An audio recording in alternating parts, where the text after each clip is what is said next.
Confirmo. Listo, ok. Confirmado, Iván. Vale, mil gracias. Bueno, este es un acercamiento básico. Esto para poder entender la completitud de la gestión del riesgo de desastres. Pues de esto ya hay cursos más especializados y hay especializaciones, maestrías en Colombia al respecto de la gestión del riesgo. Y aquí vamos a tener precisamente en esta hora y media de trabajo, pues el primer acercamiento. Algunos de ustedes pues de pronto ya han tenido algo que ver con la gestión del riesgo de desastres, pero precisamente es poder también equiparar, nivelar los conceptos y sobre todo la aplicación de estos conceptos en términos de lo que la gestión del riesgo representa para Colombia. Entonces vamos a hablar un poco de los hitos históricos, dos en particular, que la historia de los desastres en Colombia es bastante extenso. Pues vamos a hablar de dos hitos que referenciaron sobre todo el marco normativo y lo que a hoy ha podido ser construido como Política Nacional de Gestión del Riesgo de Desastres, pero que todo eso también nace, aquí en el segundo punto vamos a hablar de la relación del desarrollo, el riesgo, los desastres. Los desastres no nacen por sí solos. También empezar a desmitificar el hecho de que los desastres no son naturales.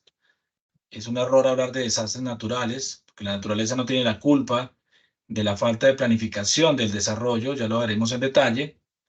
Después vamos a hablar precisamente en términos de desastres, esa diferencia entre desastres y emergencias, no solamente desde el punto de vista conceptual, sino también desde el punto de vista normativo. Vamos a hablar del concepto riesgo, los factores que construyen el riesgo, lo que debemos hacer en términos de lo que para hoy significa la gestión de riesgo de desastres en Colombia. Vamos a tocar muy tangencialmente algunos elementos de la Política Nacional de Gestión de Riesgo de Desastres. Ojalá ya en la próxima serie de conversaciones pues podamos detallar mucho más y hablar más de la Política Nacional, la Ley 1523 de 2012. Y por último, pues la referencia de todas maneras de nuestra política nacional, también con el marco de Sendai para la reducción de riesgo de desastre, el marco internacional orientado, promovido por Naciones Unidas para la reducción del riesgo de desastres, por la Oficina de Naciones Unidas para la reducción del riesgo de desastres. Entonces, vamos a iniciar con la historia. Uno de los dos hitos que marcó, sobre todo desde el punto de vista normativo, nuestro sistema actual, sistema nacional, pues ustedes recordarán, la avalancha por erupción del volcán Nevado del Ruiz en Armero, Tolima, en el año 85. Para esa época, pues contábamos con organismos de socorro, sí, no había una política nacional, se hablaba, todavía era mucho en términos de preparación. De hecho, el término prevención era prevención de desastres. Hoy en día estamos hablando de prevención del riesgo y preparación para la respuesta a emergencias, dos cosas diferentes. Pero en ese entonces se hablaba mucho desde el siglo pasado de la prevención de desastres. De hecho, los sistemas de planificación de la época pues eran bastante incipientes. La planificación en Colombia arrancó desde los años 70, 80, tal vez algún plan de desarrollo. Nuestro sistema político en esa época, pues teníamos gobernadores, alcaldes no elegidos por elección popular. En ese periodo de gobierno también tuvimos algunos otros hitos históricos para nuestro país, la toma del Palacio de Justicia, etcétera, etcétera. No era fácil ese momento desde el punto de vista político. Armero, pues, era uno de los sitios con mayor riqueza del departamento del Tolima, mucho comercio, mucho cultivo de algodón. Se dependía mucho, pues, sí, básicamente de la parte agrícola. Y algunos mencionan que Armero pudo haber sido, si no le hubiera pasado esto en el año 85, hoy en día tal vez sería más importante que el mismo Ibagué. Pero en síntesis, pues esta triste historia, que no quiero entrar en mayores detalles, de eso ya han habido hasta películas, eh, pues fue una crónica de una muerte anunciada, podemos mencionarlo así. Habían estudios, zonificaciones del entonces Ingiominas, hoy Servicio Geológico Colombiano. Se advirtió, la Defensa Civil cumplió un papel protagónico en su momento de advertir precisamente ante las diferentes instancias de gobierno también sobre estas circunstancias. No se puede decir que no se sabía que iba a ocurrir, pero definitivamente la falta de decisión, la falta de un sistema, tal vez la negligencia de algunos que tenían que tomar decisiones en su momento, la confianza, en fin, pues causó este desastre, que no podemos decir que es por culpa del volcán, no podemos achacarle la culpa al río Lagunilla, porque el volcán siempre ha existido ahí, en la quebrada. De hecho, hoy en día uno pasa saltando la quebrada de un lado al otro, pues siempre ha existido ahí.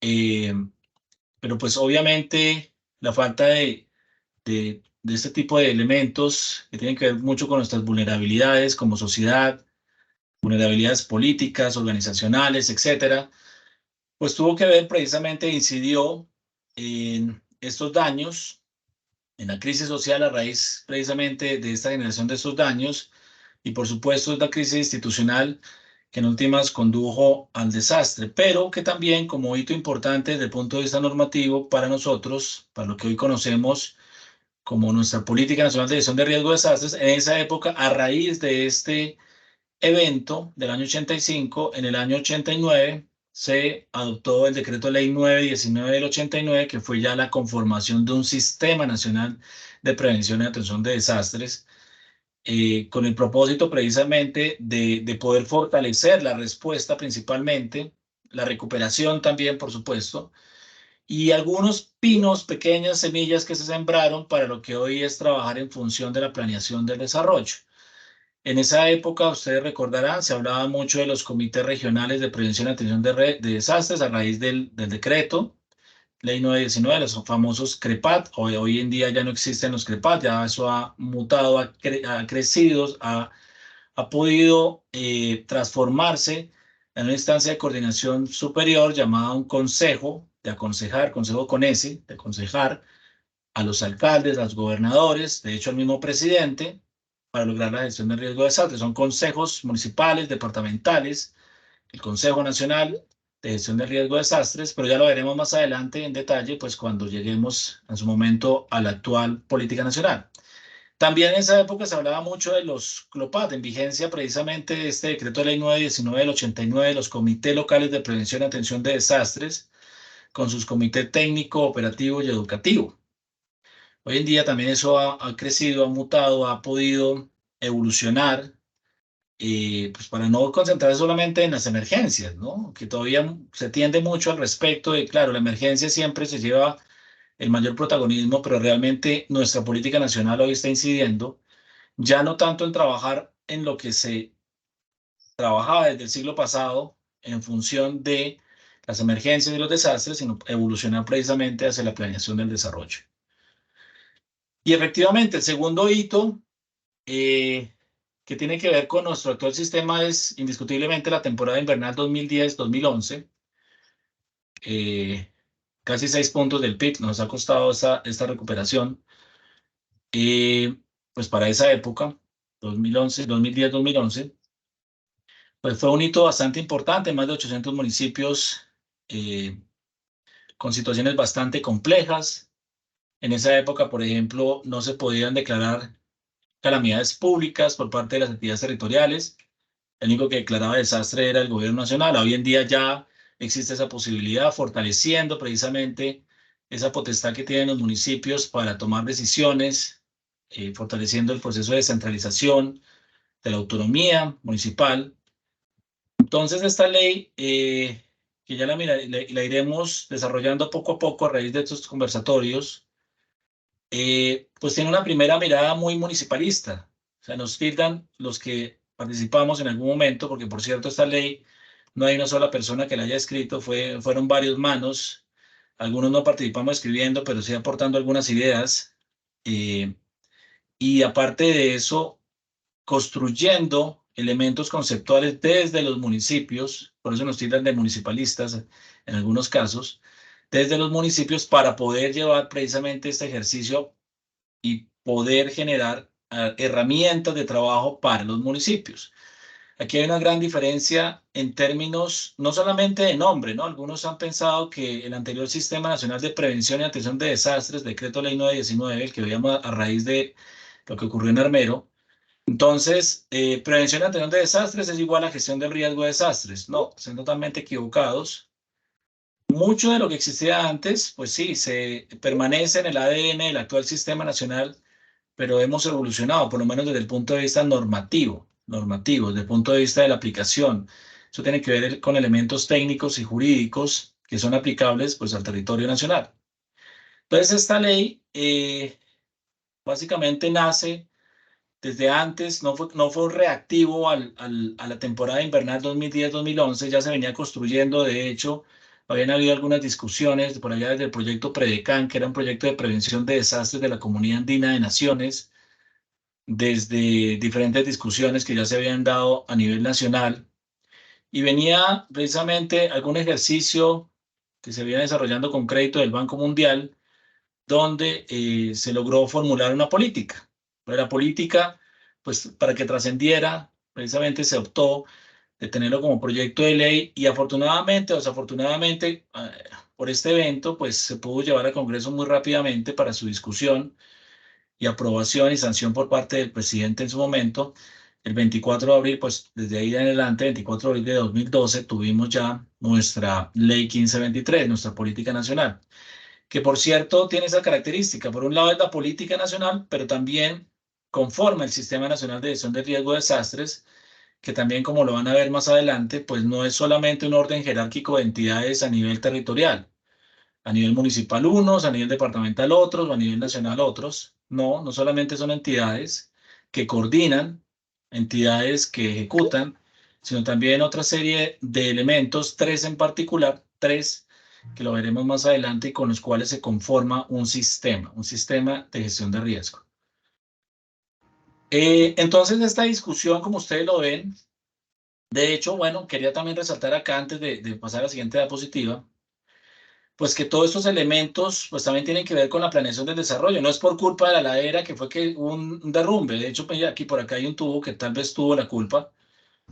Elementos de los planes de servicios públicos, que por cierto deberían estar incluidos en los planes de ordenamiento territorial, planes de desarrollo municipal, planes obviamente operativos de las mismas empresas de servicios públicos y bueno, más súmele las lluvias, más súmele construcciones en alta pendiente, pérdida de la cobertura vegetal, el suelo es bastante permeable, pues todo esto conlleva precisamente que una cosa más la otra, pues definitivamente haya causado esta otra crónica de una muerte anunciada. De hecho, se habla de que no necesariamente fue que llovió mucho. En Colombia ha llovido tal vez temporadas de lluvias mucho más fuertes.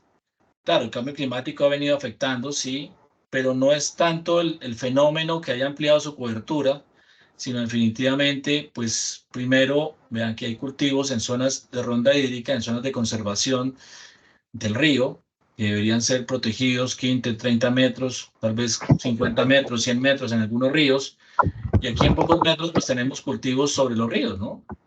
Donde ambientalmente ni siquiera cumplen las normas y donde adicionalmente pues este tipo de situaciones inducen a que la culpa no es del río, no es de la naturaleza, no es de Dios.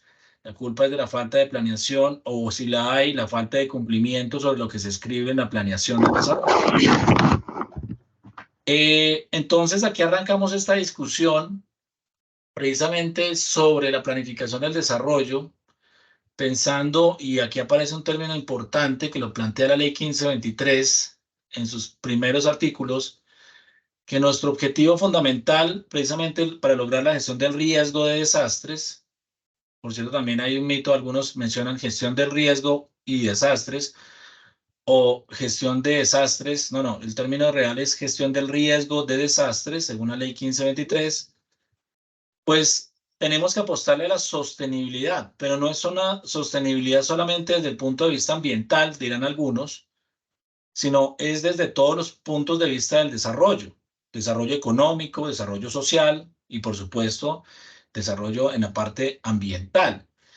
Pero estos elementos de sostenibilidad, pues ustedes lo van a ver más adelante, pues no se han podido dar precisamente porque no nos ponemos de acuerdo tal vez en cosas fundamentales para lograr precisamente pasar de una condición actual a una condición deseada y posible de calidad de vida. De hecho, en estos días está muy de moda esto, ¿cierto? Porque pues ahí estamos en campañas electorales y se van a elegir nuevos mandatorios para los próximos 4 años a nivel local, a nivel de los municipios, a nivel de los departamentos, en fin, y prácticamente todos los programas de gobierno que ustedes puedan ver siempre tenderán a esto, pasar de una condición actual, social, cultural, económica, institucional, ambiental, tecnológica, a una condición deseada y posible de calidad de vida, porque no necesariamente lo que uno desea es posible, ¿sí? Y más en territorios como el nuestro, donde puede ser que tenemos bastante de todo, somos pluriétnicos, multiculturales, biodiversos, pero no necesariamente todo es posible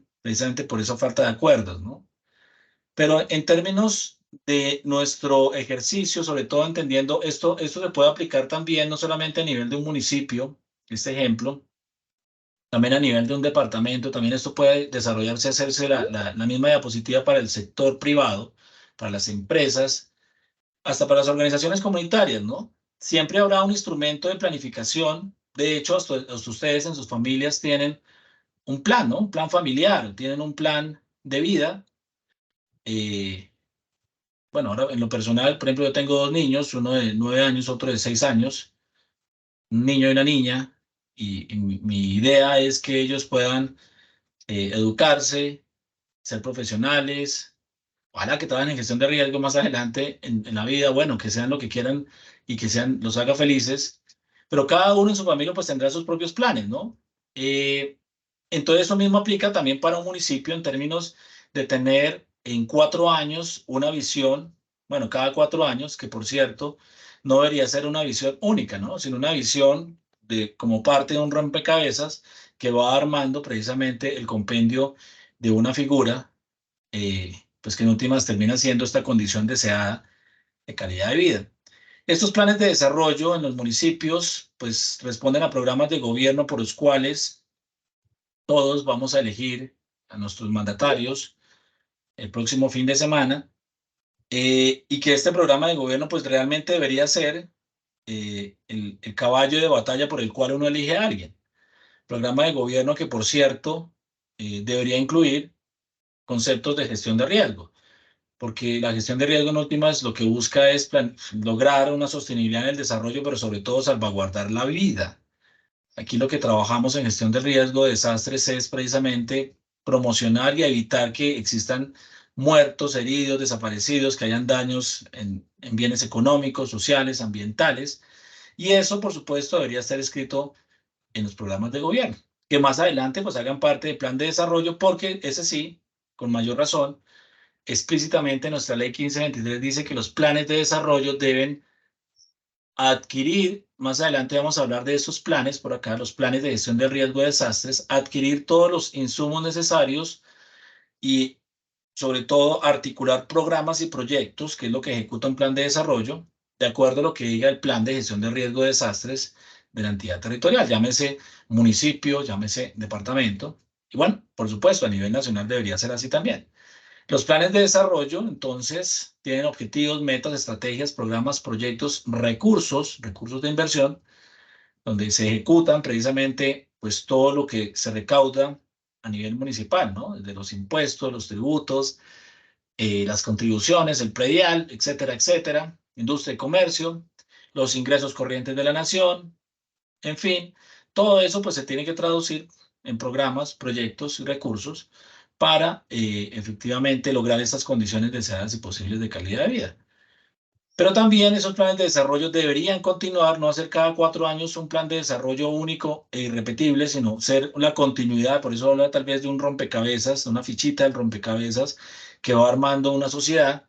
El plan de desarrollo simplemente es un granito de arena para seguir construyendo sociedad. Y ese plan de desarrollo, ese programa de gobierno, pues debe respetar cosas que se vienen desarrollando desde la anterior o anteriores administraciones, porque habrán proyectos que no se pueden desarrollar en 4 años, en 8 años, en 12 años, sino son de largo aliento y que por supuesto hay que entrar a respetar. Lo mismo hay que tener en cuenta y por supuesto si desde acá, desde los programas de gobierno, se supone que están los anhelos de una comunidad, pues posteriormente en la implementación de estos planes de desarrollo debería existir la participación de las comunidades para no solamente refrendar lo que está escrito, sino también hacerle seguimiento, evaluación. Tal vez cuando uno siempre planea, pues los planes no son perfectos, no hay plan en el planeta que sea perfecto y único. Estos planes están sujetos a cambios por diferentes circunstancias. No más miren lo que nos ocurrió en la pandemia. Todos los planes de desarrollo deberían haber sido ajustados a nivel nacional, departamental, municipal, pues por la ocurrencia de la pandemia. No habían recursos destinados para atender ese desastre, que por cierto en Colombia no se declaró desastre, sino se declaró emergencia, pero miraremos más adelante la diferencia radical, crucial.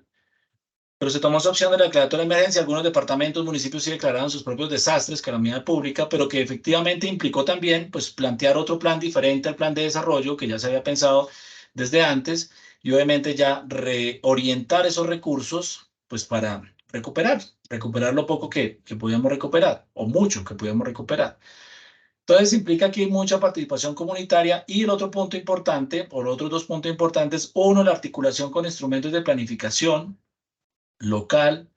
El OT es el ordenamiento territorial, los planes de ordenamiento territorial, el uso del suelo, plan de gestión del riesgo, donde se planean, más adelante vamos a hablar de procesos de conocimiento del riesgo, reducción del riesgo, manejo de desastres, los planes ambientales, bueno, hay muchas cosas de planes ambientales desde las escuelas, colegios, desde las mismas corporaciones autónomas regionales, en fin, planes de cambio climático ahora. Aquí existirán otras políticas, programas e instrumentos sectoriales, por ejemplo, agua potable, saneamiento básico, vivienda, temas de seguridad alimentaria, etcétera, etcétera, etcétera.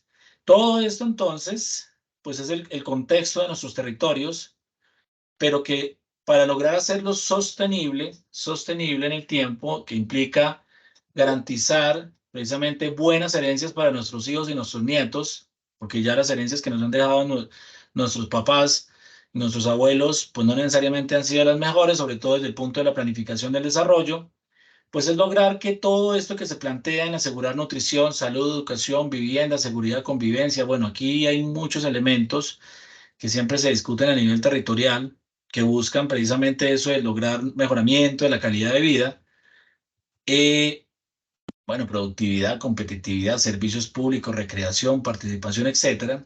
Pues la fórmula para lograr este desarrollo sostenible y la clave, nos lo plantea también nuestra legislación, es poder articular lo público, la gestión pública, donde aquí se generan normas, disposiciones, impuestos, tributos, sanciones, multas, etcétera, pero que esto que se hace acá, que implica una gobernabilidad, pues pueda ser aplicado a o pueda ser aplicado por actores económicos y participación ciudadana. El tema de la gobernanza. Muchos hablan de la gobernanza del riesgo de desastres, que implica que lo que se disponga acá, sobre todo en los planes, en cualquier plan del desarrollo, pues pueda ser aplicado por y deba ser aplicado por los actores económicos. Bueno, en nuestro país hay actores económicos legales e ilegales, ¿no? Informales también.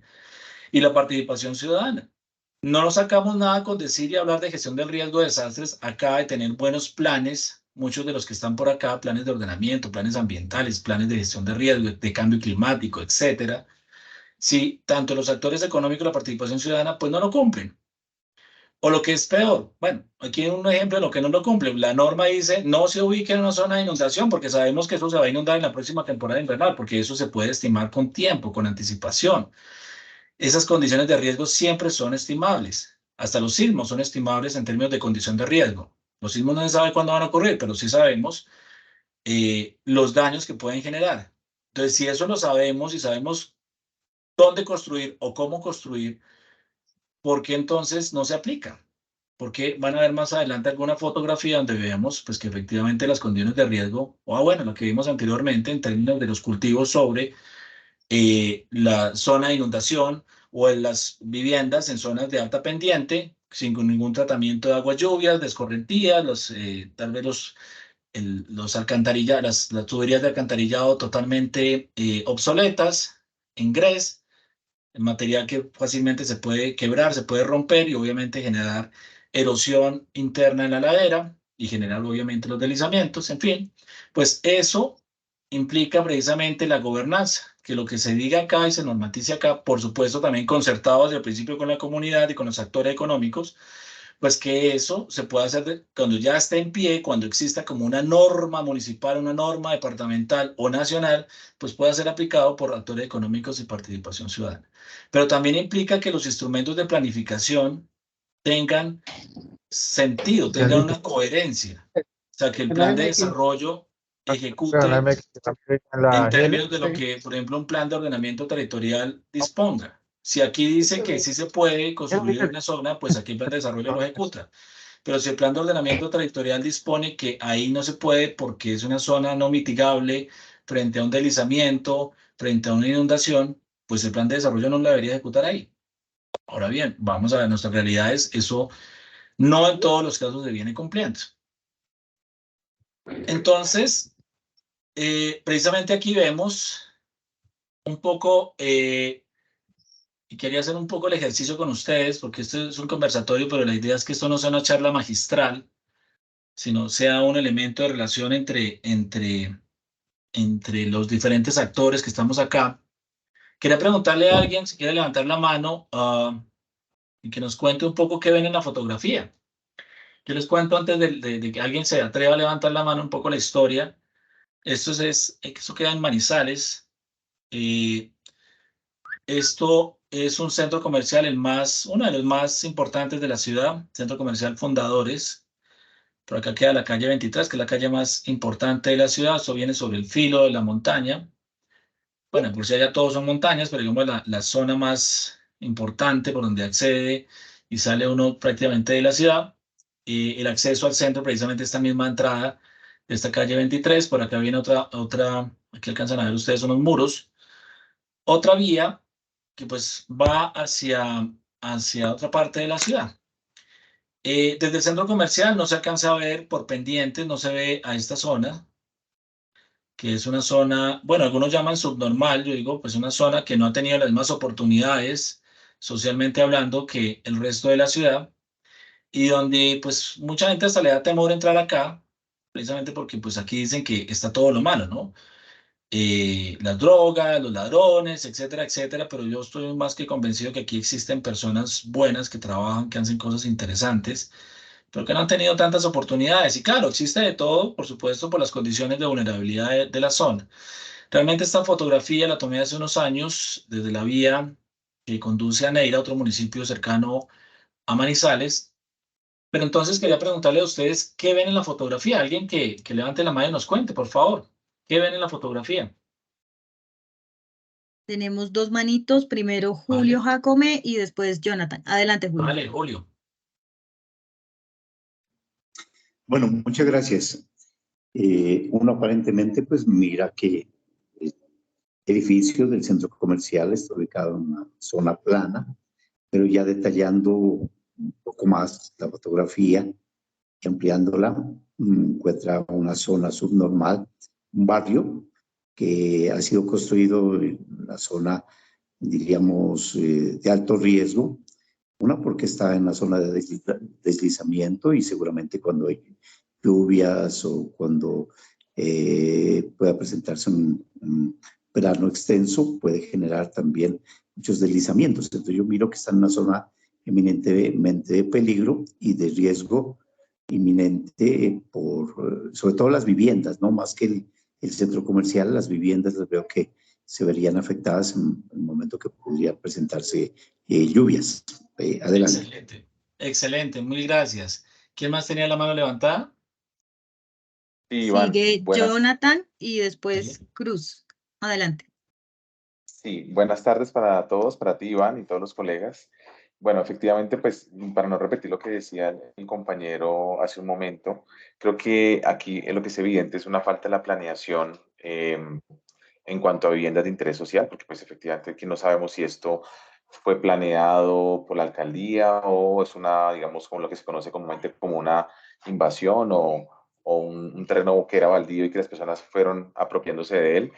Y evidentemente ante un fenómeno como el fenómeno del niño, pues, y ante inundaciones, estas casas es como tú decías, Iván, en ese momento una crónica de una muerte anunciada, es decir, es muy previsible que esto pueda decantar en un desastre, y no solamente de pronto por inundaciones, sino esto, digamos, un incendio espontáneo o un ataque de pronto a algún grupo armado. En fin, digamos, pueden haber varios factores de riesgo que están, digamos, como muy metidos en una zona sin salida. O sea, es una zona como bastante compleja de tanto de entrada como de salida de las personas.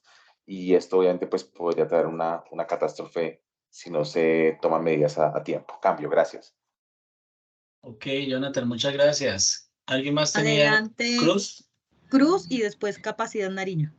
Ah, ok, Buenas tardes a perfecto. todos y todas. Pues bueno, ya los dos compañeros hablaron sobre lo que se evidencia en la foto, desde los riesgos naturales o antrópicos, pero también la gente que vive en esas casas conoce, o sea, no es que no sepan las condiciones de riesgo en el que están, pero también es las condiciones socioeconómicas que están allí, que ellos a pesar del riesgo no tienen otra forma de vivir, de dónde llevar a sus familias. Lo que ocurre con el fenómeno del desplazamiento forzado o desplazamiento de otros sectores, de otras ciudades, que se llegan a poblar sitios de alto riesgo como ese, para poder, no sé, cambiar su estilo de vida, entre paréntesis o entre comillas, pero igual sigue siendo algo que la sociedad y simplemente se habla en un papel de modificarlo, corregirlo, pero esas casas se pueden, las personas que están allí en estos momentos se pueden reubicar, pero luego van a venir otras personas y van a volver otra vez a habitar. Entonces es una situación bastante compleja, no solo en Manizales, no, pues no conozco Manizales, pero que se presenta a nivel del país y de pronto Latinoamérica. Gracias. Muchas Vale, Cruz, gracias. Por muchas último, gracias. Capacidad Nariño, adelante. Buenas tardes para todos. Como lo manifestaron anteriormente, como lo manifiesta Cruce Vincent, se viene o se observa la falta de planificación, entre comillas, por decirlo de alguna manera. Pero hay que tener en cuenta también que los desastres no afectan a la salud. La gente con mayor capacidad de recursos, con mayor capacidad económica, generalmente se va a ubicar en sitios seguros para construcción y demás. A mayor falta de recursos, a mayor pobreza, la gente se ubica donde puede y como puede. Esto lo dice un video que sacó la OPS por allá en el año 92, que se llama Mitos y Realidades de los Desastres. Les recomiendo que lo miren, lo encuentran en YouTube. Y en ese video se puede observar todo este tipo de circunstancias y situaciones. Y han pasado cantidad de años y se han hecho cantidad de reformas y desafortunadamente se sigue mirando lo mismo. Es muy poquito lo que hemos avanzado. Desde el nivel central se planean, se ejecutan acciones, estrategias, pero en el territorio es demasiado difícil cumplirlas. Hay municipios categoría 6 donde manifiestan que no tienen recursos o invierten mal los recursos o no miran la importancia de lo que es la gestión del riesgo. Dentro de los planes de desarrollo municipales se supone que debe haber un fondo precisamente destinado a la gestión del riesgo, pero por cumplir le ponen una cantidad insignificante de recursos que cuando sucede la emergencia como tal, no son suficientes y se vuelven municipios asistencialistas y por ende convierten al resto del territorio y a la nación en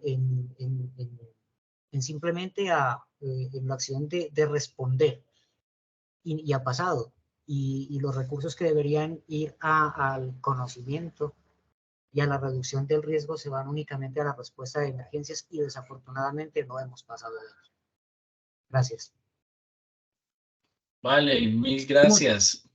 Muchas gracias. Ahí, Terminamos la ronda. Adelante, vale, Iván. perfecto.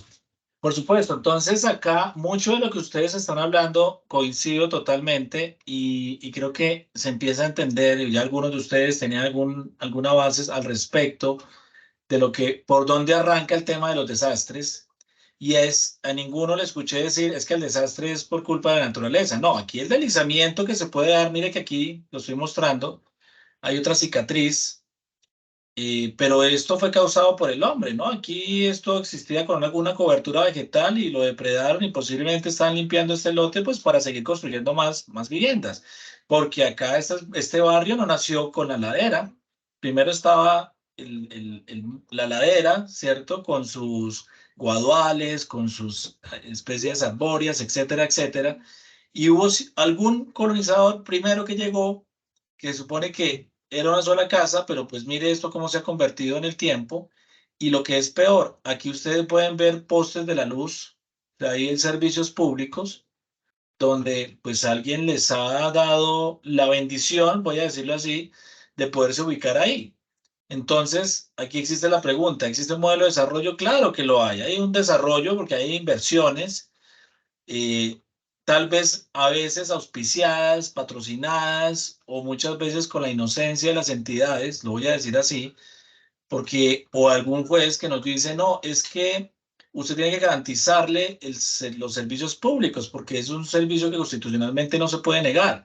Está bien, llegó aquí servicios públicos, posiblemente tengan agua, no sé el tema de alcantarillado, bueno, aquí tal vez no se ve mucho con el tema del alcantarillado, por acá estará botándose cosas que no le sirven a las viviendas, pues terminan acá a la ladera. Aquí alguien construyó el sistema de espacio público, no sé si alcanzan a ver, aquí hay un sistema de escalinatas, ¿cierto? Por todo el centro del barrio. Vamos a decir que esto es un barrio, ¿no? De todas maneras. Pero siempre mire cómo empiezan a hacer la construcción. Llega, esto generalmente se vuelve primero un cambuche, después a las pocas horas ya hay algún cerramiento en lata o algún cerramiento en plásticos o algún cerramiento con algún material, madera, algún material perecedero, lo que sea, pero pues hay cerramiento y pues a los pocos años ya tenemos este tipo de construcciones, donde si ustedes vamos a sacar el valor de lo que existe, de lo que hay acá, pues esto implica varios millones de pesos. Posiblemente hasta miles de millones de pesos, porque aquí de todas maneras hay platica, ha habido inversión de recursos. No más en la estructura, bueno, aquí ya hay algunas casas en material con algunos sistemas estructurales, columnas, vigas, en fin, ¿cierto? Pero todo esto implica platica. Y ese recurso, pues también, bueno, si mirar acá adentro, existirán posiblemente electrodomésticos, muebles, etcétera, etcétera, que todo eso va sumando. Y si nosotros pudiéramos estimar esta condición de riesgo, nos daríamos de cuenta que tenemos un serio problema. Porque esto, alguien lo dijo, para reasentar esta población, pues se vuelve bastante complejo. Los procesos de reasentamiento en Colombia no han sido tan exitosos. En Manizales han hecho algunos procesos de reasentamiento, no necesariamente todos por riesgo. De hecho, ustedes ven por acá en la parte alta hay una lona verde. Están haciendo reasentamiento de población, pero por temas de renovación urbana, porque van a construir edificios, apartamentos, en fin, van a redinamizar el centro de la ciudad. Entonces, por supuesto, este tipo de cosas pues terminan siendo una condición de mayor vulnerabilidad para esta área porque pues las que viven acá ya entienden que esta zona se va a valorizar tarde que temprano.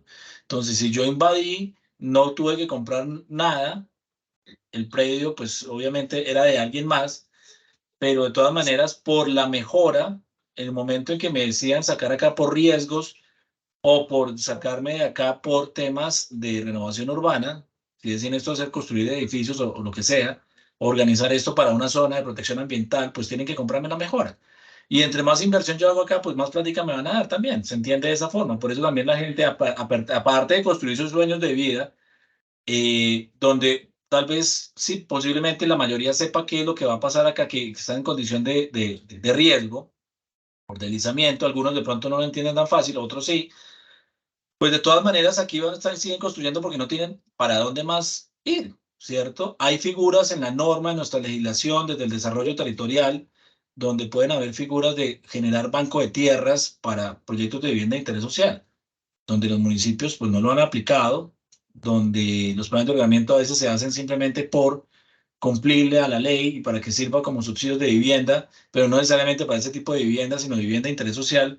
Y a veces el tema de riesgos se deja de lado y esto no termina siendo, antes optan a programas de mejoramiento de vivienda y las alcaldías les da para mejoramiento de vivienda en estas zonas, ¿no? Esto a veces se vuelve maquiavélico porque entonces uno dice, si la ladera estaba desocupada en un principio y esto es un hecho pues, que fue construyéndose en el tiempo, socialmente el riesgo se construye, porque la alcaldía no hizo nada? O las autoridades ambientales, por ejemplo, también tenemos secretarías de gobierno, tenemos Corporación Autónoma Regional, tenemos Secretaría de Planeación, de Infraestructura, ya en Manizales hay Caja de la Vivienda, hay empresas de servicios públicos, etcétera, etcétera, y vamos sumando un compendio de entidades donde dice, bueno, entonces, ¿dónde está la gobernabilidad? ¿Para qué las leyes? ¿Para qué las normas? Y al final del día, pues mira lo que está pasando. Y como ustedes dijeron, claro, por supuesto, esto en Manizales es pan de todos los días, en muchas zonas del territorio municipal está así, y no solamente en Manizales, en muchas partes del país, por deslizamiento, pero también podríamos haber hablado de inundaciones y ni que hablar del sismo, de los sismos donde las condiciones, por ejemplo, aquí estructurales de estas viviendas, pues son bastante precarias ante la ocurrencia de un fenómeno sísmico. Definitivamente, entonces, ¿este proceso será sostenible en el tiempo? Pues no. No sabemos cuándo pueda ocurrir, la próxima temporada invernal, en 5 años, en 10 años, pero lo más preocupante de todas maneras de este hecho es que el riesgo, también como concepto, a pesar de entender que es la enfermedad que tenemos y que si no se hace nada, pues va a conducirse a un desastre, pero que esa enfermedad nació a raíz de un virus que tiene que ver desde el mismo desarrollo, ¿cierto? No va a ser desarrollo sostenible la relación entre lo público, los actores económicos y la participación ciudadana. Disculpa, Pues Iván, es que hay una sí. persona, Alex Cardona, con la cámara encendida y creo que está generando interferencia. Entonces, ¿podrías apagar la cámara, Alex Cardona? Pero se está viendo la imagen, ¿cierto? De todas maneras. Sí, adelante. Sí, ya. Ok, perfecto. Entonces, iba a completar la idea, pues este desarrollo que no es sostenible, pues esto va creciendo en el tiempo. Posiblemente esta fotografía yo la tomé por allá en el año, ¿qué sería? 2014 tal vez. A hoy en día ya tendremos esta ladera también ocupada, esta parte que estoy señalando acá. Entonces, ¿qué quiere decir? Pues que el riesgo crece. Si no se hace nada, pues seguirá aumentando y posiblemente seguirá acá. Mira que aquí también ya está totalmente listo para urbanizar, digámoslo de esa forma, entre comillas. Eso no es una urbanización. Y el riesgo seguirá creciendo, entonces tendremos futuros barrios que mientras estos se siguen invadiendo, aquí ya estas viviendas no serán de 1 o 2 pisos, sino de 3 y 4 pisos, ¿sí? Bogotá, por no ir tan lejos, por ejemplo, pues aquí tenemos Ciudad Bolívar, donde pues efectivamente hoy en día arrancaron con construcciones muy pequeñas y hoy hay viviendas de 200, 300 metros cuadrados en 4 o 5 pisos y bueno, las condiciones de riesgos siguen y seguirán creciendo si efectivamente no se hacen algún elemento de manejar, bueno, lo voy a decir de una vez, reducir el riesgo de desastres.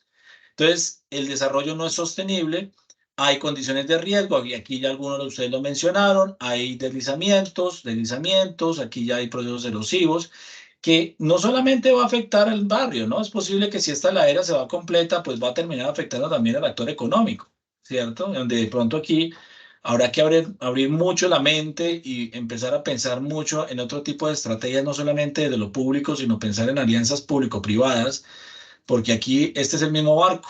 Y si se hunde la popa o la proa, pues la otra parte del barco también se va a hundir, ¿cierto?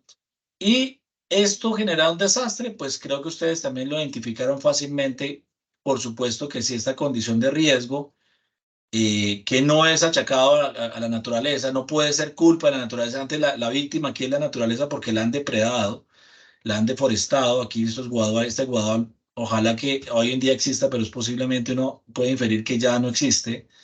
Pues efectivamente es por un mal manejo del ser humano, por falta de planeación de lo público, porque la comunidad conoce, no conoce, o a veces conoce, pero con algún otro tipo de intereses. En fin, las empresas públicas, los actores económicos a veces actúan inocentemente, lo voy a decir de esa forma, etcétera. Entonces, esa falta de relación entre lo público, la gestión pública, los actores económicos y la participación ciudadana, pues hacen que efectivamente no exista un proceso de desarrollo sostenible que genera condiciones de riesgo y que a futuro generará precisamente desastres. Vamos a avanzar. Entonces, precisamente aquí en resumen, aquí esta diapositiva, todo esto, por cierto, me había olvidado mencionarles, esto no lo construí yo solito, esto hace parte de una guía que se reconstruyó en esa época cuando tuvimos ese crédito del Banco Mundial, el programa de reducción de la vulnerabilidad fiscal del Estado ante desastres naturales. Esta guía se construyó en el año 2010, por lo que entonces, en ese entonces era la Unidad Nacional, eso entonces era la Dirección de Gestión de Riesgo, que es la guía municipal para la gestión del riesgo de desastres.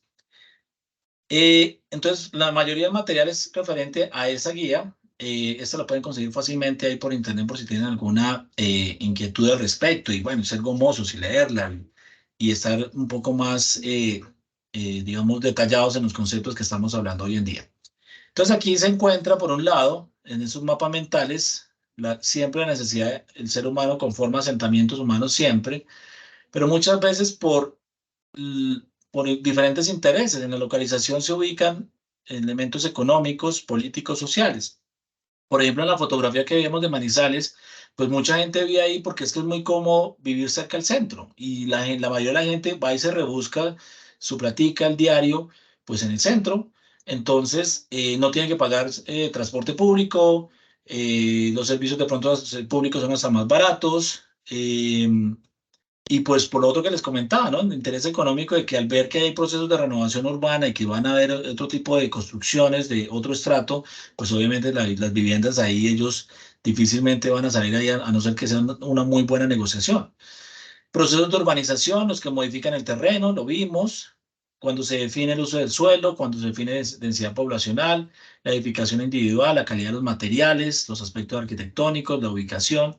Pero esto siempre, en términos de que sea sostenible, pues debería tener una relación, pensarlo no solamente por estos intereses, sino también pues buscar la relación con el contexto donde se ubican los asentamientos humanos, donde se desarrollan, que tiene que ver con los fenómenos naturales. Fenómenos naturales, o le hace que aquí no decimos desastres naturales, ¿no? Fenómenos, eso sí, pues siempre han ocurrido y seguirán ocurriendo, huracanes, heladas, sequías, inundaciones, avenidas torrenciales, sismos, erupciones volcánicas, deslizamientos o movimientos en masa, maremotos, etcétera, y que eso, pues de esa relación salen los fenómenos socionaturales. La mayoría de deslizamientos en Colombia donde hay condiciones urbanas son fenómenos socionaturales porque ha habido esto, alteración del terreno, pero pues obviamente habían condiciones de susceptibilidad de movimiento en masa o del deslizamiento y que claro, al sumarle esa modificación, más los tubos mal puestos, más el mal corte del terreno, más la deforestación, más la lluvia, por supuesto, pues eso generó un detonante que en últimas terminó siendo ya la materialización pues del deslizamiento. Pero también entender que a nivel global, pues no podemos desconocer el hecho de que estamos en etapa de ebullición, ya dijeron a nivel internacional, el calentamiento global y pues que había habido, sobre todo en Colombia, varios procesos de deforestación bastante acelerados que inciden precisamente en la severidad, en la recurrencia, en la intensidad de los fenómenos naturales que hacen que lo incrementen. Por otro lado, aquí vamos a hablar ya de un término que es la vulnerabilidad, las condiciones sociales y económicas, pues que inciden precisamente en la conformación de estos asentamientos humanos. La política, ¿no? La capacidad de gestión, la capacidad de generar alternativas de desarrollo, la autonomía en las decisiones, la parte organizacional, la capacidad de organizarse, la solidaridad, la legitimidad de organizaciones y de líderes, la parte institucional, que cómo es nuestro desarrollo institucional, la confianza, la creencia, a veces hemos perdido a veces credibilidad en las instituciones y eso no debería ser, eso hay que fortalecerlo bastante. La parte educativa, la calidad, la pertinencia de la educación, lo cultural, el entender la relación de la comunidad con su entorno, la identidad y pertenencia, la memoria colectiva, los mitos y creencias, manifestaciones culturales. Alguien mencionó pobreza. Claro, esto en la mayoría de los casos, pero no es necesariamente. En Manizales también han habido deslizamientos en zonas de estrato 6 y con todas las condiciones y los estudios y las obras de mitigación, igual sucede. Entonces, no necesariamente, aunque esto incide bastante en la vulnerabilidad, pero no necesariamente tiene que ver con pobreza. necesidades básicas insatisfechas, falta de recursos, etcétera, donde pues claro, al tener esta relación pues se van generando diferentes, digamos, incidencias acá en términos de intereses que, por ejemplo, hacen presión sobre el uso del suelo, aquí donde se toman a veces no decisiones tan equitativas, que a veces no benefician el interés general, sino a veces el particular, en fin.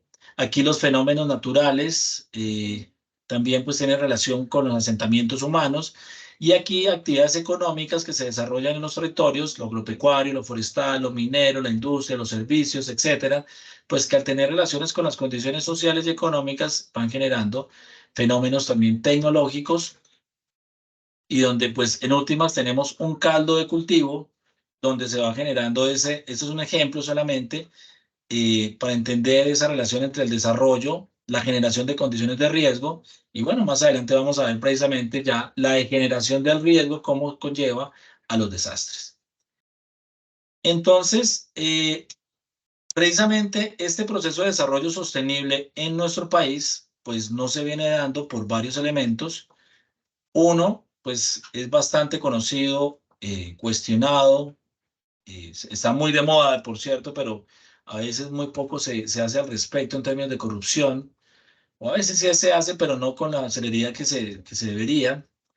Desafortunadamente estamos nuevamente, parece ser que estamos entrando en este nuevo tema del terrorismo. En algún momento entendíamos que esto ya habíamos madurado como país, pero bueno, parece ser que todavía no.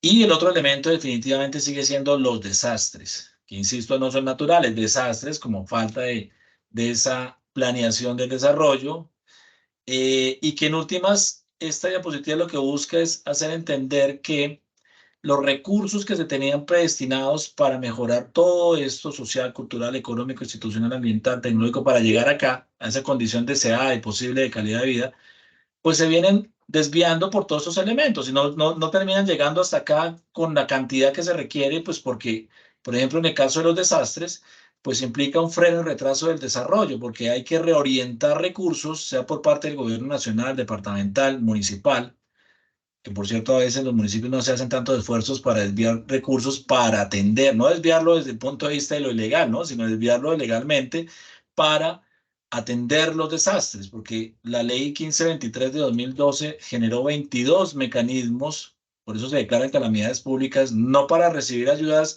del gobierno departamental y nacional, no, inicialmente es, bueno, al final del día, si no alcanzó y no tiene posibilidad institucional de hacerlo, perfecto, pero la ley prevé esos 22 mecanismos para que el municipio haga el esfuerzo de poder buscar recursos con públicos, con privados, con comunidad, para atender precisamente estos desastres. Entonces se entiende como un freno y retraso del desarrollo. Los recursos son reorientados precisamente para suplir la emergencia, atender precisamente a los damnificados, y pensar en los procesos de recuperación y de reconstrucción. Estos desastres implican el hecho de, aquí está casi que la escala de cómo termina siendo un riesgo, termina siendo un desastre. Arranca simplemente desde el hecho de que cuando se materializan los daños, porque también hay que entender que el riesgo es una condición latente, no ha ocurrido, se ve que puede ocurrir, como ustedes lo vieron en la fotografía, pero no ha ocurrido, se puede contabilizar, se puede entender, se puede estimar la condición de riesgo, se le puede sacar un valor, cuánto tenemos ahí como un pasivo, contablemente hablando, el riesgo, pero cuando efectivamente se materializa, pues se habla de los daños y pérdidas materializados, precisamente por la manifestación de un evento. Un evento de carácter natural, socionatural, tecnológico, antrópico no intencional o biosanitario. Y que al generar esos daños, si no tenemos cómo poder atender una crisis social, nos acercamos bastante ya a los desastres. Y si definitivamente esa crisis social no es atendida, siempre se desencadenará en una crisis institucional. Aquí en este punto es donde hablamos de que ya existe un desastre, no antes. A nivel mundial ha existido, porque todos los países del mundo tienen, de hecho en el planeta Tierra no hay un sitio donde no existen condiciones de riesgo y hay situaciones que se materializan. Podemos retomar algún evento que haya ocurrido, por ejemplo, en el Japón, se recordarán en 2011, un megasismo que generó un tsunami, el tsunami afectó una planta nuclear en Fukushima, pues generó daños, perfecto, pero la crisis social no alcanzó a materializarse y mucho menos pasó a la crisis institucional. El gobierno japonés no declaró desastre en su momento, porque pues esta crisis social, claro, allá se habla de una cultura bastante resiliente, se ha recuperado fácilmente, no fácilmente, pero ha podido recuperarse a las guerras mundiales, a guerras con China, ha habido bombas nucleares, han habido huracanes, eh, bueno, sí, maremotos, megasismos, en fin, y han tenido ese poder de siempre recuperarse, pero todo en función de que atajan el problema desde acá, de que no existan crisis sociales. Porque claro, esto siempre va a desencadenar aquí en la crisis institucional al final del día, pues en países latinoamericanos, en países en esta parte del mundo, siempre los daños terminan siendo una crisis institucional. Pues precisamente alguien mencionaba, es que no hay recursos. Bueno, pero la ley da posibilidad para que tengamos recursos ahorrados con mucho tiempo de anterioridad para que tengamos cómo atender ese tipo de situaciones. Los famosos fondos de gestión de riesgo, departamentales, municipales, etcétera. Pero bueno, este es un poco entender entonces esa escala. Esto es como, por ejemplo, en temas de inundaciones, uno lo ve clarito cómo va pasando de un momento a otro, de un eslabón a otro de esa cadena de errores hasta llegar a la crisis institucional que conforman los desastres. Y entonces pues vemos este tipo de situaciones, ¿no? Mojana, por ejemplo, todos los años de por sí ya últimamente, bueno, se le había logrado atajar el problema en alguna época con algunas obras de mitigación, mientras se podían hacer las obras de mitigación definitivas, algunos tratamientos de cuenca, temas ambientales, ordenamiento territorial, en fin.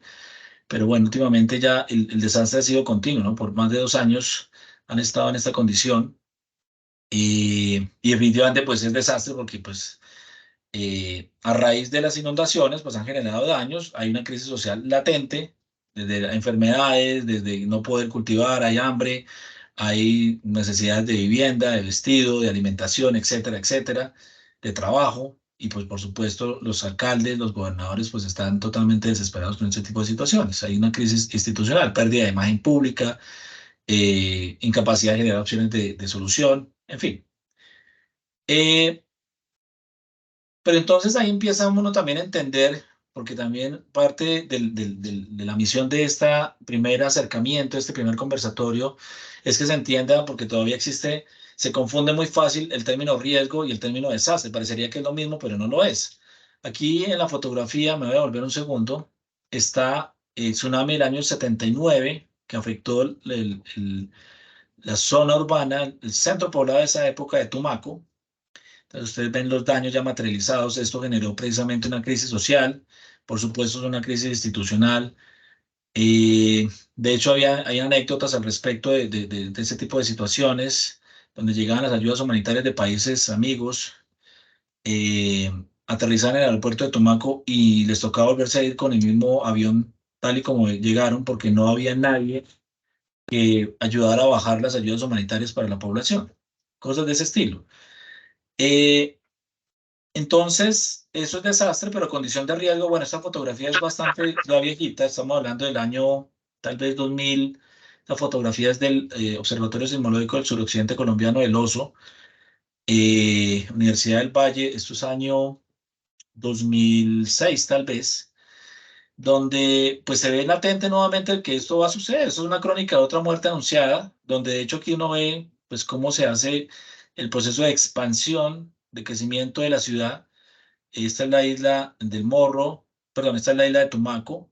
La isla ya debe haber crecido mucho más. En esa época eran 100.000 personas que vivían en la isla de Tumaco. La isla del Morro, que es mucho menos densa, es más turística. Aquí está la parte del aeropuerto, bueno, el puerto, la IMAR, etcétera. El puente de comunicación entre las islas. Aquí hay otro puente y aquí hay otro puente con la isla de La Viciosa. Y acá es la zona del continente donde, bueno, aquí están ya, donde va creciendo la zona urbana, ¿no? Esto se hace en 4 palos enterrados en la arena, 4 tablas y se construye la casa de un día para otro.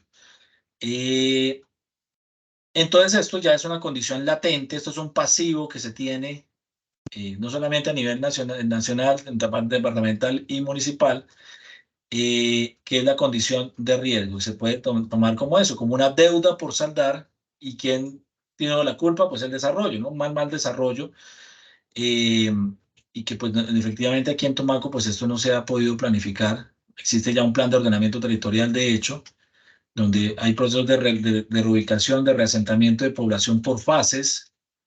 Y yo me acuerdo, habían 3 fases de reubicación para el continente, pero pues esto todavía sigue la condición de riesgo mucho mayor a la que estaba aquí en esta fotografía. Iván, Entonces aquí vamos a... Sí. permítame un segundo, por favor. Les recordamos que es muy importante no tener activados ni los micrófonos ni las cámaras para evitar que se presenten errores ahí en la comunicación. Entonces les agradecemos, por favor, apagar todas las cámaras y cerrar sus micrófonos. Gracias, disculpa, Iván. Tranquila, yo sí puedo. Bueno, muchas gracias. Bueno, aquí está el detalle de lo que les mencionaba hace un rato, de el evento que genera daños y pérdidas. Aquí está la condición de riesgo, pero entonces ya que se materializa, ¿no? Muertos, heridos, desaparecidos, trauma psicológico, bienes individuales, bienes colectivos, ecosistemas. Muchas veces esto no se mide con anterioridad y siempre hay daños y pérdidas ecosistémicas. Pero que esto, si se materializa, pues la idea es que siempre podamos atajar aquí que no ocurran crisis sociales. Siempre se habla, en algún momento se hablaba de estabilización en el momento de la emergencia, sobre todo en términos de esto, lograr en pocas horas, en poco tiempo, llegar con lo que se requiere, ¿no? En albergue, alimento, vestido, salud. Bueno, esto depende de cada situación, pero esto, digamos, de manera general, evitar el desplazamiento forzoso, el abandono de actividades económicas, la reducción del ingreso, la desintegración familiar, temas psicológicos, por supuesto. En fin, y obviamente, pues que esto no conduzca a la crisis institucional. Siempre hay que blindar a las instituciones, porque sea queramos o no lo queramos, las instituciones son las que tienen la capacidad de generar opciones de solución, de gestionar recursos y de tomar decisiones. Entonces, lo que se busca, conceptualmente hablando, siempre es lograr reducir acá los impactos, sobre todo en la crisis social, por un lado, y por supuesto, la reducción de riesgo trabaja mucho en que esto no se materialice, los daños y las pérdidas no se materialicen. Que ocurran eventos, siempre van a ocurrir eventos, pero que los daños y pérdidas, insisto, pues no se vayan a materializar. Aquí hay una definición de desastre, que es la definición ya de ley, precisamente un poco resumiendo todo lo que hemos venido hablando. Sobre todo que aquí quiero resaltar el siguiente término, pues lo dejo para que ustedes lo lean y lo pueden encontrar fácilmente en el artículo 4º de la ley 1523, desastre. Esto se resume en una alteración intensa, grave y extendida de las condiciones normales de funcionamiento de una sociedad. ¿Por qué se alteró? Pues porque se manifestó uno o varios eventos naturales y eso causó básicamente daños y pérdidas humanas, bueno, económicas, sociales, ambientales. Y sobre todo, pues eso volvió un tema intenso, grave y extendido. Lo que ocurrió con el COVID realmente fue un desastre, no fue una emergencia. Aquí en Colombia se declaró emergencia, pero bueno, eso es bastante cuestionable, porque nuestra ley decía es que una emergencia no es extendida. Una emergencia es intensa y grave, puede llegar a ser grave, pero 2 años de emergencia es bastante cuestionable, ¿no? De hecho, aquí creo que tengo la definición, sí, correcto, de emergencia. La emergencia efectivamente hablaba de una alteración intensa y grave, pero no extendida, de las condiciones normales de funcionamiento o operación de una comunidad. Esto lo tengo de referencia, pero sí llegar a este punto en términos de que lo que se busca hoy, qué es lo que se quiere hacer, qué es lo que buscamos con la gestión del riesgo de desastres, es no llegar acá. Pues claro, cuando se materializa el riesgo y se generan desastres, pues definitivamente hay que atenderlos por temas humanitarios. Pues por simple lógica hay que hacerlo, ¿cierto? Pero lo que se busca siempre desde la ley 1523 es poder atajar el problema del riesgo, que esto no siga creciendo como una espiral, como se muestra acá, y que esta condición, estos daños y pérdidas, pues primero se puedan cuantificar y segundo lo podamos ir pagando esa deuda paulatinamente, ir haciendo acciones y sobre todo acciones de mitigación, de poder compensar ese pago, esa deuda que tenemos, Y por otro lado, pues no generar nuevas deudas, no volvernos a endeudar, no generar nuevamente asentamientos en zonas que se generan a futuro condiciones de riesgo. Entonces, si en el desastre teníamos esta figura, ¿cierto? Pues en el riesgo, la idea es que podamos atacar el problema acá, antes de que el río se nos venga encima, ¿no? ¿Por qué tener viviendas tan pegados al río? ¿Por qué tener los puentes a un nivel que puede ser fácilmente, se puede colapsar fácilmente porque el río subió, se creció y obviamente si no se ha pensado en qué nivel histórico tenía el río de altura para poderse desbordar, pues efectivamente se va a llevar el puente. Entonces hay que diseñarlo de forma tal que este tipo de infraestructura, pues los gálivos o la distancia que exista entre el río y el puente, pues no nos llegue a afectar. En fin, los cultivos, ¿por qué cultivar al lado en zonas de protección ambiental, en zonas de rondas, en este caso de ríos? Hay normatividad al respecto, desde el Código Nacional de Recursos Naturales desde el siglo pasado, ¿sí? En fin, este tipo de acciones entonces, pues es eso, atacar el problema para poder pagar las deudas, entendiendo entonces que el riesgo siempre va a existir en cualquier parte del mundo, aquí como una teoría de conjuntos. El riesgo, pues, en un municipio, en un territorio, en un país, en una empresa, en una comunidad, pues siempre hay bienes sociales, económicos y ambientales. Y la idea es que el riesgo, pues, implica un conjunto de bienes menor, pues que implica eso, daños y pérdidas que se pueden presentar. Esto ya está señalado como ese pasivo, como de las cosas que si no hacemos nada, pues efectivamente aquí esto va a desaparecer. Pero eso, para entenderlo, no es que sea una fórmula matemática, sino más en la concepción de cómo entender el riesgo para poderlo medir, precisamente para poderlo estimar, para poder entender cómo es que se construye socialmente el riesgo, pues hay que entender precisamente, uno, que hay condiciones de amenaza. Algún programa de televisión hablaba de eso, ¿no? Yo te amenazo por convivencia. Aquí más o menos es algo similar en términos de que pues hay diferentes fenómenos naturales, socionaturales, tecnológicos, todo lo antrópico no intencional. Bueno, Darwin no ha mencionado que es antrópico no intencional, sobre todo ligado a accidentes de tránsito, afluencia masiva de personas, los espectáculos, los conciertos, en fin.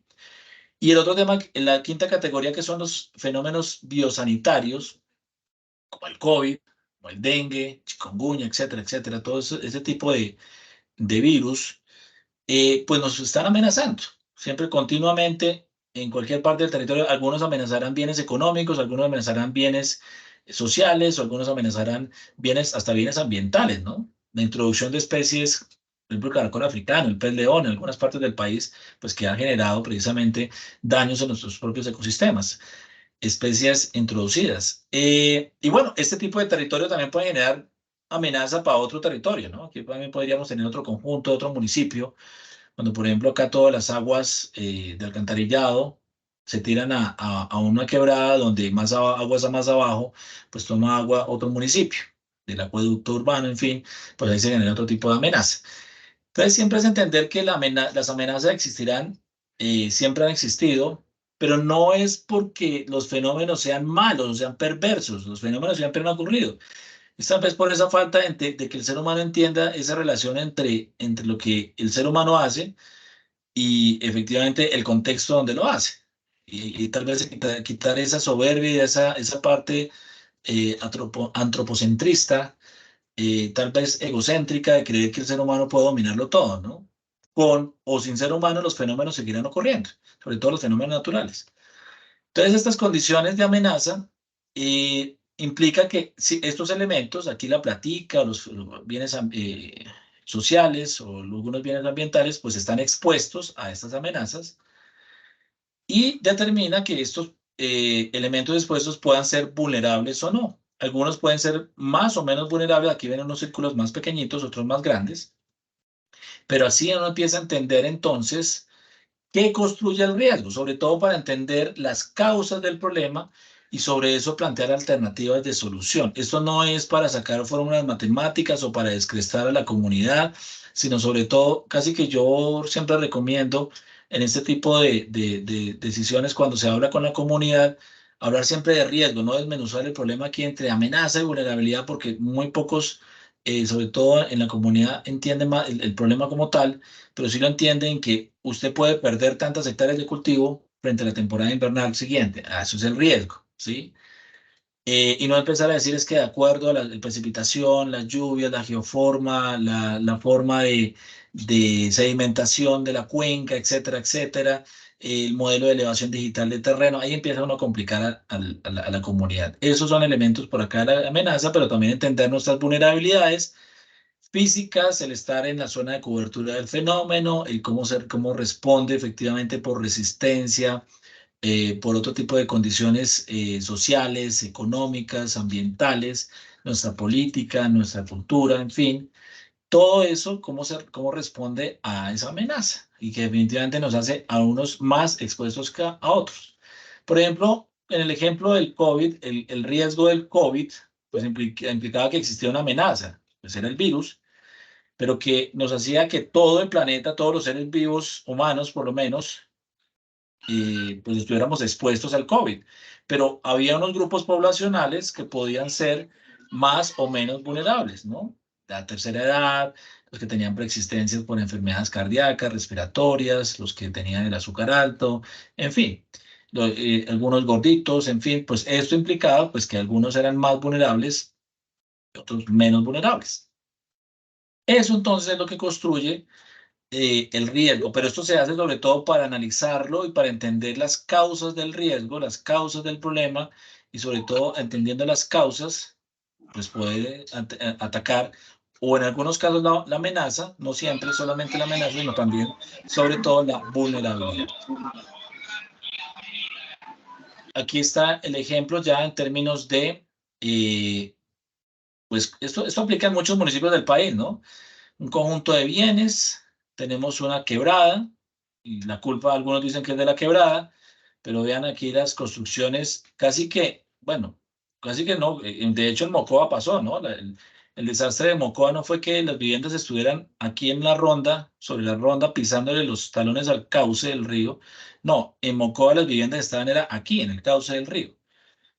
Entonces, aquí en este ejemplo teníamos las condiciones de amenaza. Claro, el río se vuelve una amenaza, no por culpa del río, sino porque pues, efectivamente aquí pues, pueden haber desbordamientos, pero también pueden estas piedras bajar con cierta velocidad y romper estas viviendas, estos muros.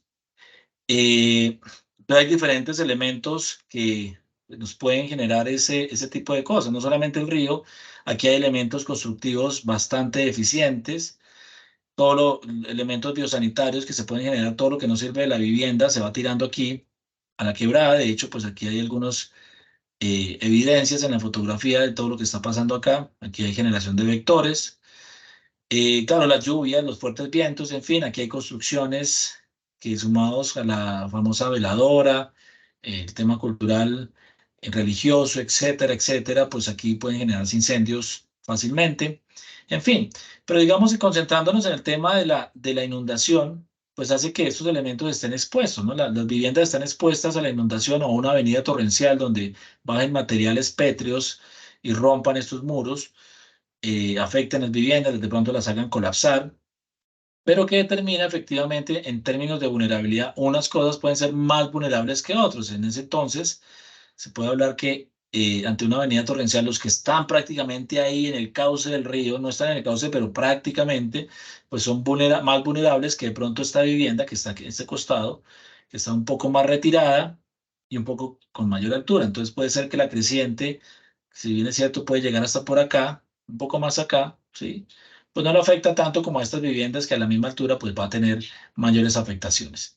Entonces ahí tenemos esa condición de riesgo que es fácilmente estimable. Uno puede contabilizar cuántas viviendas hay, cuántas personas hay, cuántos bienes muebles, cuánto cuestan, y obviamente sobre eso, entendiendo las causas de la amenaza, las causas de la vulnerabilidad, pues entender precisamente y plantear opciones de solución. Finalmente, entonces, acá vamos a hablar de que el riesgo también tiene dos momentos. Uno que es el que es, como lo vieron en la fotografía, tanto el de la quebrada con las viviendas como el de Manizales, pues es latente, está ahí, es actual, existe, pero que si definitivamente no se hace nada por parte de lo público, lo privado y lo comunitario, pues el riesgo es dinámico y eso irá creciendo, ¿no? Es como inflando una bomba de caucho, pues cada vez que tú le metas más aire, pues obviamente la bomba va creciendo y llegará un momento en que estalla, ¿no? Que se materializa la condición de riesgo y estos bienes que estaban acá, los bienes económicos, sociales, ambientales, pues desaparecerán, ¿sí? O bueno, quedarán en algunos, casi que no se podrán reparar, reconstruir, y algunos otros, pues definitivamente desaparecerán. Eso es la materialización de los daños y las pérdidas. Y aquí arranca entonces el proceso de que se vuelve una crisis social, una crisis institucional, desastre, ¿cierto? Pero también hay que entender que a hoy, en el presente, es posible que no veamos condiciones de riesgos, pero que por falta de aplicar la norma, por falta de la planeación, por la negligencia, a veces por la inocencia, por no tomar medidas desde los instrumentos de planificación y no hacer cumplir las normas también. Muchos de esos factores hacen que a futuro, pues, se generen nuevas condiciones de riesgo y se incubó, podemos decirlo así, otra enfermedad. Por ejemplo, aquí podemos decir que esta era la inundación, aquí tenemos el deslizamiento, otra inundación, o que se están construyendo casas sin condiciones sismorresistentes, o un tema tecnológico, en fin. Y eso hace pues que a futuro, ¿qué pasa? Pues efectivamente vuelve y eso va creciendo si no se hace nada. Y si tuviéramos aquí otro momento de ese conjunto de bienes, pues tendríamos otra X, otra materialización de daños y pérdidas. Ya esa deuda que teníamos acá creció y nos la remataron, ¿sí? Pero entonces, en la gestión de riesgo, ¿qué es lo que hay que hacer? Pues precisamente implica la intervención correctiva, se llama, mitigar, compensar el riesgo, para que a futuro esto se pueda reducir y que podamos, sí, aplicar ya cuando existan los daños y las pérdidas, hacer respuesta a las emergencias, que por cierto, pues ya en otro conversatorio hablaremos en detalle de la respuesta a las emergencias.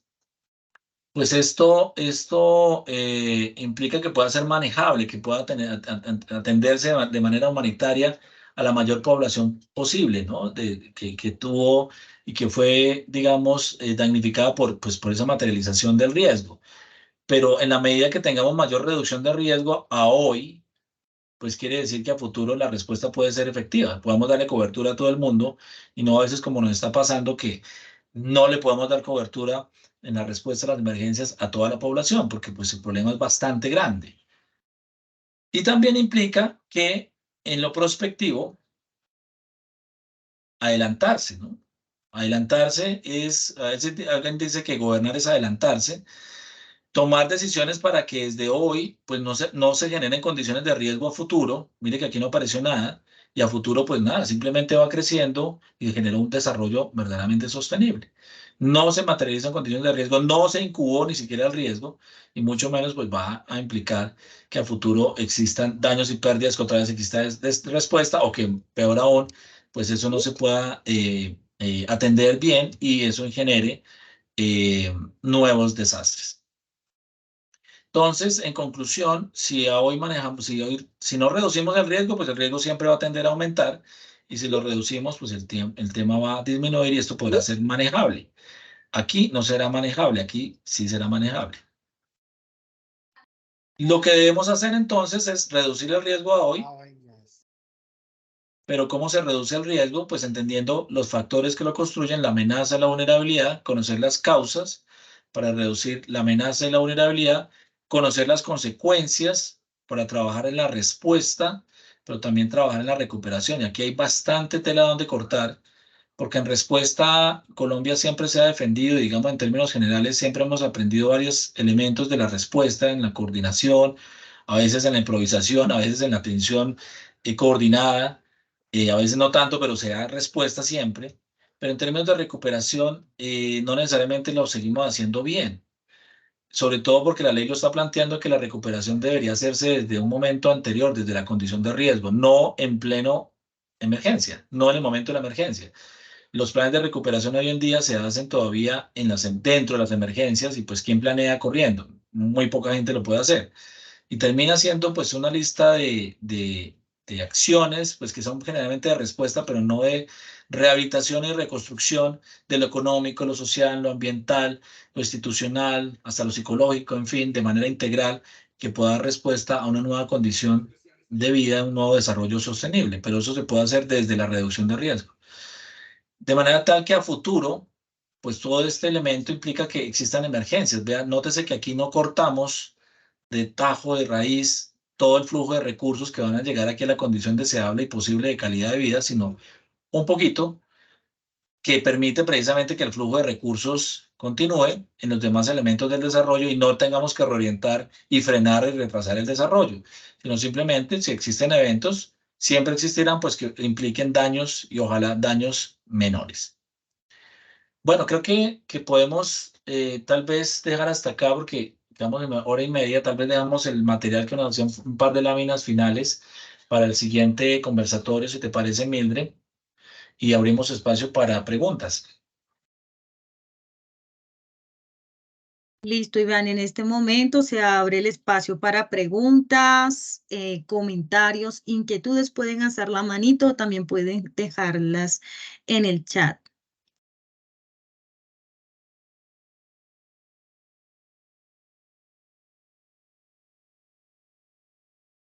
Creo que Jorge levantó la mano. Jorge, adelante.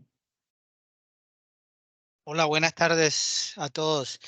Es que quiero saber si escuché bien o si lo estoy interpretando bien, pero nos mencionabas que la recuperación debería ir desde la preparación. Sí, la recuperación no tanto desde la ¿cómo? preparación, sino desde la Ok. reducción del riesgo. Ok, es que Sí. tal vez no lo, pues cuando yo siempre tengo, cuando pienso en recuperación, pienso en algo, en la afectación. Entonces, Claro, en algo que ya claro, pasó. claro. Entonces, cuando me hablas de previo, no logro conectar. Entonces, sí es El que, reto que nos plantea la ley 1523 en recuperación, bueno, algunos lo llaman resiliencia, ¿cierto? Esos planes de resiliencia, de recuperación, es si nosotros podemos estimar el riesgo desde hoy, ¿cierto?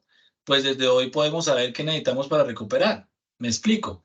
Si, por ejemplo, Bogotá tiene planteado desde hace varios años atrás, y eso estaba hasta incorporado en el plan de ordenamiento territorial, la estimación de daños y pérdidas por un fenómeno sísmico. Ya se sabe por qué tipo de evento, la magnitud del evento, se sabe por manzana las pérdidas esperadas, en términos de manzana, en fin, eso ya está cuantificado hasta por miles de millones de dólares, en fin, por cada zona de la ciudad. Entonces, si uno tiene ese escenario ya planteado, pues toca hacer precisamente una simulación en términos de qué necesitaría, ¿no? Si tengo viviendas colapsadas, si tengo personas afectadas, heridas, desaparecidas, y ya todo eso cuantificado, muertos, pues yo necesitaré muchas cosas, digamos, en términos de agua potable, necesitaré restablecer rápidamente condiciones de acueducto, de alcantarillado, si ese tipo de cosas no lo soluciona rápido, pues se me va a generar otra condición de riesgo. Si necesito vivienda, pues necesitaré tener albergues solucionados o subsidios de arrendamiento, o tendré que generar ya opciones de solución, haber tenido ya dispuestos lotes para los procesos de reconstrucción. En fin, todo ese tipo de cosas lo podemos planear desde hoy y a eso me refiero. Muy sí, me queda, difícilmente lo vamos a poder hacer en la emergencia. En la emergencia todo el sí, mundo corre, ¿sí? Pero nadie va a sí, poner sí. a escribir un documento, ¿no? Desde hoy lo podemos hacer, lo podemos planear. Sí, inevitablemente hay cosas que van a pasar y ya se tiene que tener con qué atender. Sí, ya me queda más claro. Gracias. Eso es, Jorge. Qué rico escucharlo, muy Siguiente, bien. Cruz Emilsen, adelante, y Alejandro después. Gracias. Pues la verdad me gustaría primero hacer un preámbulo. Soy de Tumaco, Nariño. Vi la exposición de lo que ocurrió en 1979. Y mi pregunta va basada principalmente, aun cuando se conoce que el tsunami se presenta para Tumaco en cualquier momento, y actualmente se han realizado estudios donde se han manifestado que pues la intensidad de la ola o el tamaño de la ola no es lo que realmente va a afectar a la población, sino más bien lo que conlleva todo el desastre y la fuerza de las olas. Más o menos ese es mi entender, ¿sí? ¿A dónde quiero llegar con esto? Mi pregunta es, aun cuando a nivel nacional se conoce, se han hecho estudios, toda la preparación que debe tener con relación al municipio de Tumaco, teniendo en cuenta que en cualquier momento se puede presentar el tsunami.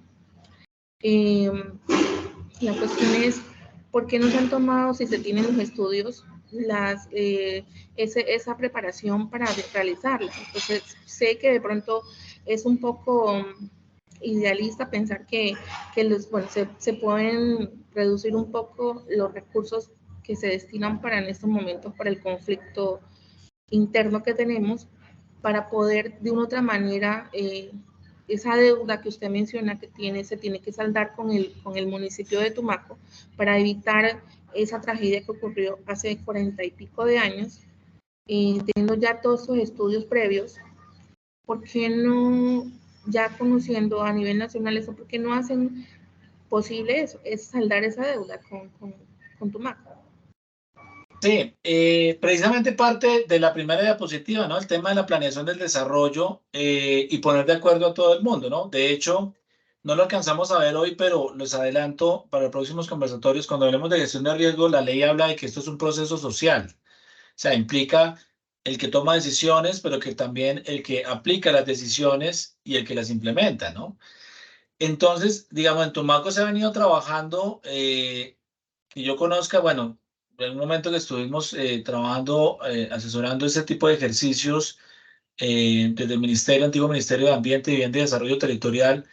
En el plan de ordenamiento territorial, de hecho, se dejó formulado y adoptado, el Consejo Municipal de la época lo logró adoptar, tal vez sería el año 2005, 2006, todos los estudios y precisamente qué hacer. Normativamente se hablaba de hacer procesos de relocalización en la zona del continente. De hecho, algo de eso se alcanzó a construir, algún hospital, algún colegio, algunos proyectos de vivienda se han logrado construir en esa zona. Pero, pues claro, una cosa es lo que queda escrito, de hecho eso tenía tiempos, implica también que este tipo de instrumentos tengan seguimiento y evaluación, ¿no? De tal vez aquí también tenemos muchos elementos donde trabajar, porque no necesariamente los instrumentos de planificación se le están haciendo seguimiento de evaluación, ni siquiera desde el punto de vista técnico, el seguimiento de evaluación desde el punto de vista comunitario, que también tienen un papel bastante importante en la ley 1523, en términos de que pues, la comunidad hace parte del control para la gestión de riesgo de desastres, y también seguimiento desde de la misma empresa privada, los que dinamizan el urbanismo, las construcciones, los comerciantes, etcétera, etcétera. Pues parecería que se les hubiera olvidado tal vez si no están haciendo el ejercicio, pues como debería ser rápidamente, ¿no? Uno a veces se angustia en la situación de que esto debería ser Desafortunadamente mucho se más piensa rápido. que es que porque no ha pasado, no va a pasar.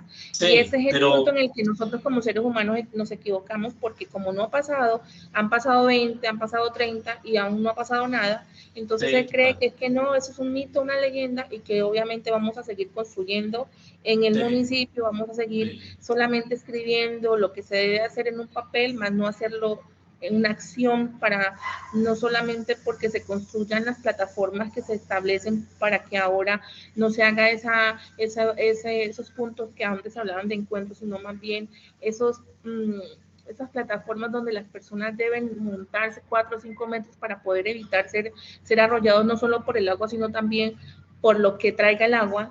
Lo que traiga el agua puede ser barcos, pueden ser cosas que maten a las personas realmente. Sí. Entonces, esas plataformas, ¿cuándo se van a realizar? ¿Quiénes la autorizan? ¿Cuándo se planifican para hacerlas? O sea, a eso me refiero. Ya Total. ahora también tener en cuenta que la población debe conocer todos esos estudios que se están haciendo, y se está haciendo el ejercicio. De hecho, nosotros tuvimos la oportunidad de realizar un simulacro en la unidad municipal a la que pertenezco, de Cruz Roja colombiana, con unas instituciones educativas. ¿Sí? Es un ejercicio que se debe hacer diario, que se debe hacer constante, y es algo muy social, como lo mencionaste, de que toda la población, no solo el municipio, sino a nivel nacional, se enfoque en poder resolver una situación que puede estar a la vuelta de un año o de 6 meses o de que mañana. Sí, claro. Estamos al frente, a unos pocos kilómetros del cinturón de fuego del Pacífico, y un megasismo, bueno, de más de 9 en la escala de Richter. Ahí tendríamos otro, ojalá Dios no me escuche, y tendríamos otra fotografía como la que está aquí planteada. De hecho, me acuerdo que en el plan de ordenamiento territorial, haciendo memoria, se había planteado también aquí en la isla del Guano, la siembra de especies de manglar, ¿no? Para poder precisamente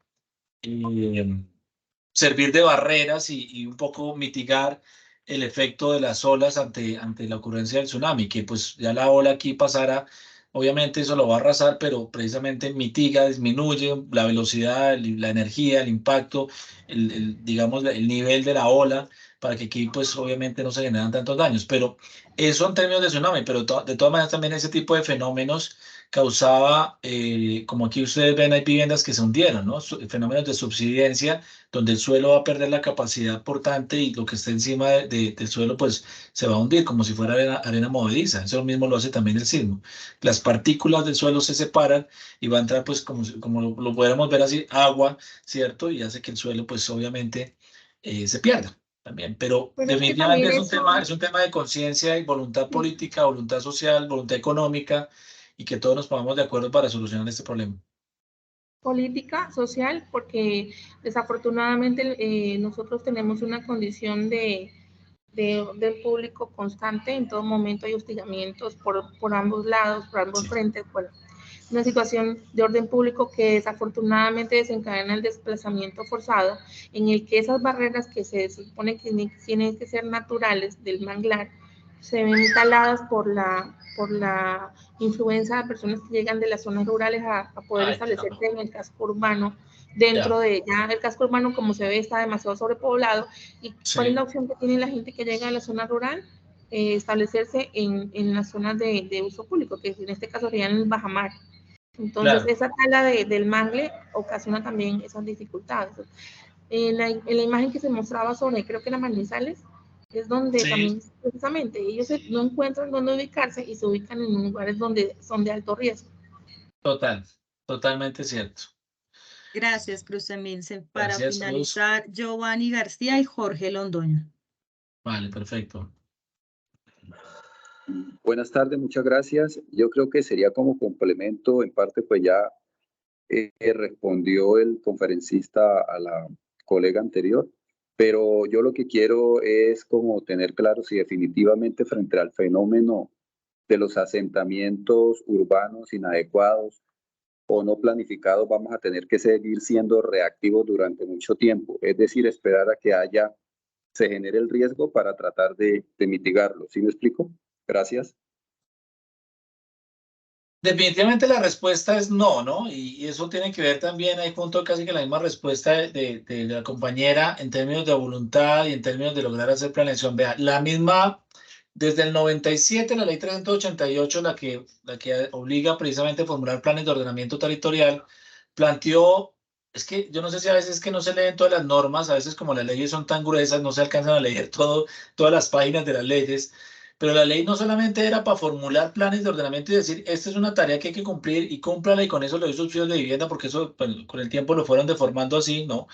El plan de ordenamiento es para ejecutarlo y entonces ahí traía un capítulo particular que era de cómo hacer instrumentos para gestionar el suelo. ¿Cuáles eran los instrumentos de gestión del suelo? Porque eso no se iba a hacer solito porque el plan lo dice.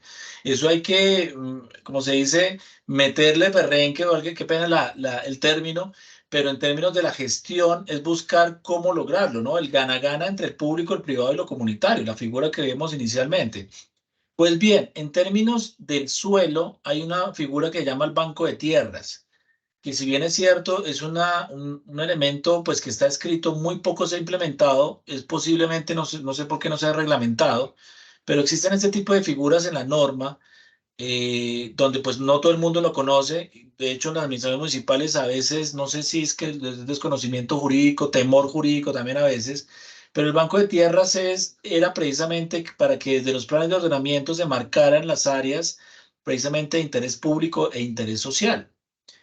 ¿Qué quiere decir eso? Si yo necesito un predio un conjunto de predios para desarrollar lo que decía el plan de ordenamiento, dónde reasentar, dónde hacer obras de mitigación, bueno, para otro tipo de temas, no solamente gestión de riesgo, para construir un terminal de transporte, un sistema de transporte masivo, para desarrollar equipamientos de salud, educación, espacio público, las nuevas vías, etcétera, etcétera, todo lo que trae el plan de ordenamiento territorial.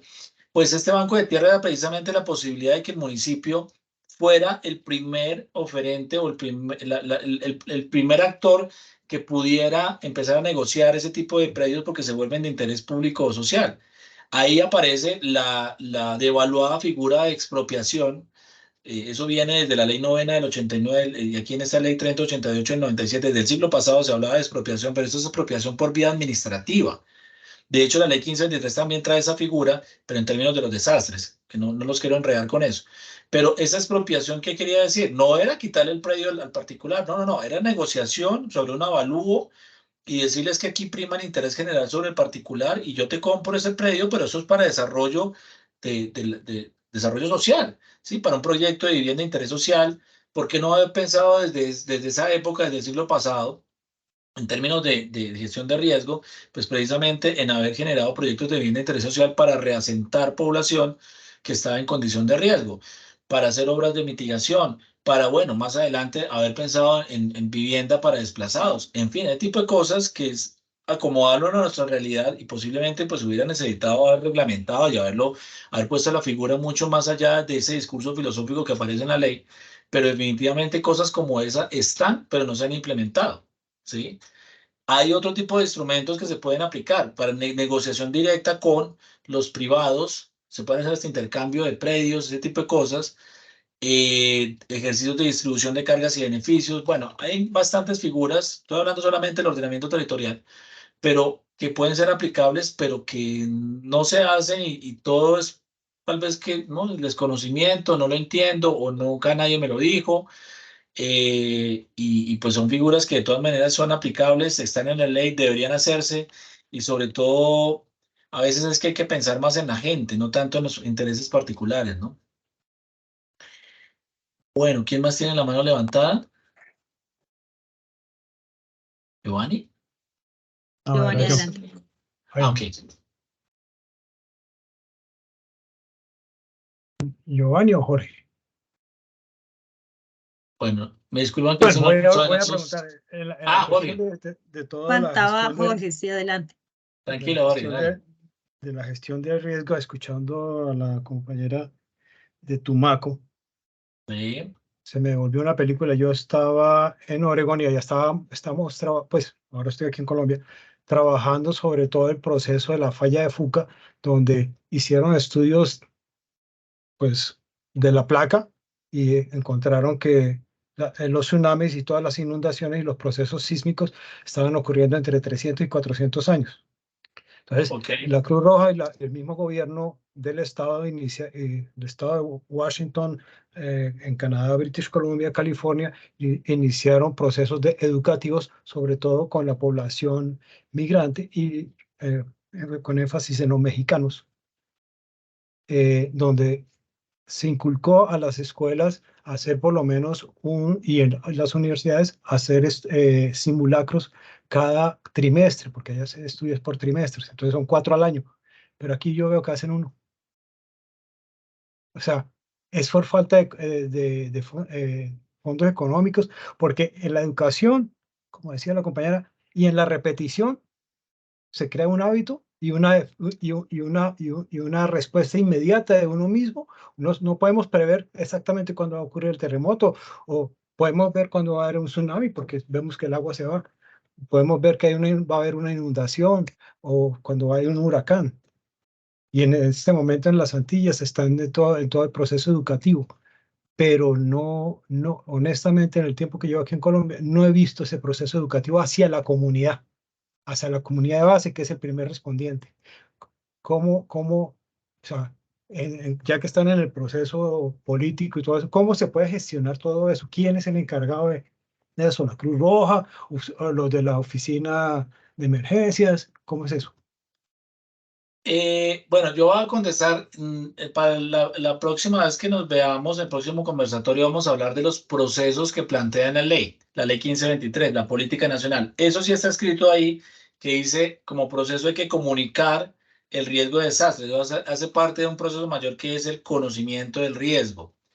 ¿Eso está escrito que se haya desarrollado? No, eso sí concordamos, porque definitivamente ese tipo de ejercicios, salvo las entidades que estamos involucrados en la gestión del riesgo, las entidades operativas, en fin, pues se habla mucho, pero pues definitivamente eso tiene que permearse pues también en los diferentes sectores del desarrollo. ¿Quién debería hacer comunicación del riesgo? Ahí tal vez está la respuesta, los mismos sectores del desarrollo, ¿no? Comunicación del riesgo desde lo ambiental, desde, bueno, aquí hay sector de minas y energía, hay sector de agua potable, bueno, vivienda, agua potable y saneamiento básico, hay sector de agricultura, hay sector de infraestructura. Cada uno de ellos pues tiene una responsabilidad también marcada en la ley 1523 de 2012, donde se entiende que la responsabilidad de la gestión de riesgo no es solamente, por ejemplo, hasta en comunicación del riesgo no tiene que ser solamente de una sola entidad, ¿no? Lo podría hacer la unidad nacional, pero eso es una tarea gigantesca, titánica, que tiene que pegar precisamente a las entidades territoriales como los municipios por un lado, pero también a lo sectorial que acabo de mencionar. Entonces, digamos, escrito está como debería ser la figura, más la implementación, pues podemos decir que ahí tenemos mucha tela de donde cortar y mucha tela de donde trabajar. Precisamente parte de la propuesta y la apuesta que hace AIMAP con este tipo de ejercicios es, más allá de capacitar, pues precisamente que las entidades que están aquí presentes, pues vean elementos más allá de la respuesta humanitaria, más allá del mundo del desastre, precisamente también elementos que se requieren en la condición de riesgo y que pues deberían hacerse, están escritos en la norma, pero bueno, no se están haciendo, es la realidad. Para culminar, tenemos la última Muchas manito ya gracias. por cuestiones de Vale. tiempo. Muchas gracias, Jorge, por tu intervención. Miguel, adelante. Buenas tardes para todos. Ahí me escuchan, ¿cierto? Sí, súper, Miguel. Gusto en Bueno. escucharte. No, que complementando lo que estaba diciendo Iván, pues me parece que ahí es donde está la verdadera razón de ser de todo el tema, la comunicación, porque no solamente hay que saber, hay que comunicar el riesgo, sino que hay que saber escoger la manera en que se le hace llegar a las personas, dependiendo de los diferentes ámbitos en los cuales se establezca este tipo de comunicación. No es lo mismo la forma en que se le habla a las empresas o la técnica con que se le habla a las empresas, cómo se le habla a la comunidad, cómo se va a hablar con las instituciones educativas. Entonces, por eso es tan importante este proceso. Y eso es realmente el verdadero secreto de este proceso. Es cómo hago yo para mostrarle a las personas algo tan técnico como lo que estamos hablando, de forma en que lo entiendan y lo puedan aplicar y puedan tomar acciones frente a esos temas. Eso era lo que quería decir. Vale, Miguel, mil gracias. Totalmente de acuerdo. Totalmente de acuerdo. Sí, no es lo mismo, nos toca también particularizar, pero definitivamente sí, eso tiene que haber un empuje desde los sectores del desarrollo para poder entender precisamente cada realidad, ¿no? Porque tal vez una sola entidad, llámese Unidad Nacional, un coordinador de gestión de riesgo a nivel municipal, departamental, AIMAP, por ejemplo, pues no lo podrá hacer, ¿no? Eso es el compendio de muchas entidades y que sobre todo entiendan sus propias realidades, ¿no? Eso es indiscutible. Muchas Bueno, gracias, Iván, y muchas gracias a las personas que se tomaron el tiempo también para dejar sus comentarios, anuncios parroquiales. Para las personas que no pudieron diligenciar el formulario de asistencia, me pueden por favor enviar un correo, ya que de pronto no iniciaron sesión en Teams y por eso no tienen acceso al chat. Envíenme un correo y les voy a estar contestando con el formulario para que reciban en el transcurso de esta semana un correo con las memorias de la sesión, la grabación más la presentación que nos acaba de mostrar Iván, para que puedan ustedes también repasar y replicar dentro de sus organizaciones. Cualquier consulta y duda, voy a estar también disponible por el correo electrónico. Agradecerles por su participación activa y agradecerle también a Iván y a mi compañera Ladies que estuvieron aquí acompañándonos en esta tarde. Que tengan una muy buena, linda tarde. muchas gracias, Mildred, muchas gracias a todos los compañeros. Feliz tarde para todos. Seguimos en la gracias. gestión del riesgo. Un Muchas gracias. abrazo para todos. Igualmente, muchas gracias. Gracias. Hasta luego, muchas gracias. Hasta luego, gracias. Gracias, hasta luego. Feliz tarde, muchas gracias. Buenas noches.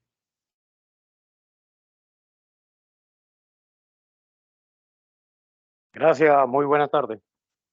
Pueden enviarlo al correo donde recibieron la invitación, para los que preguntan en el chat. Ok, muy amable.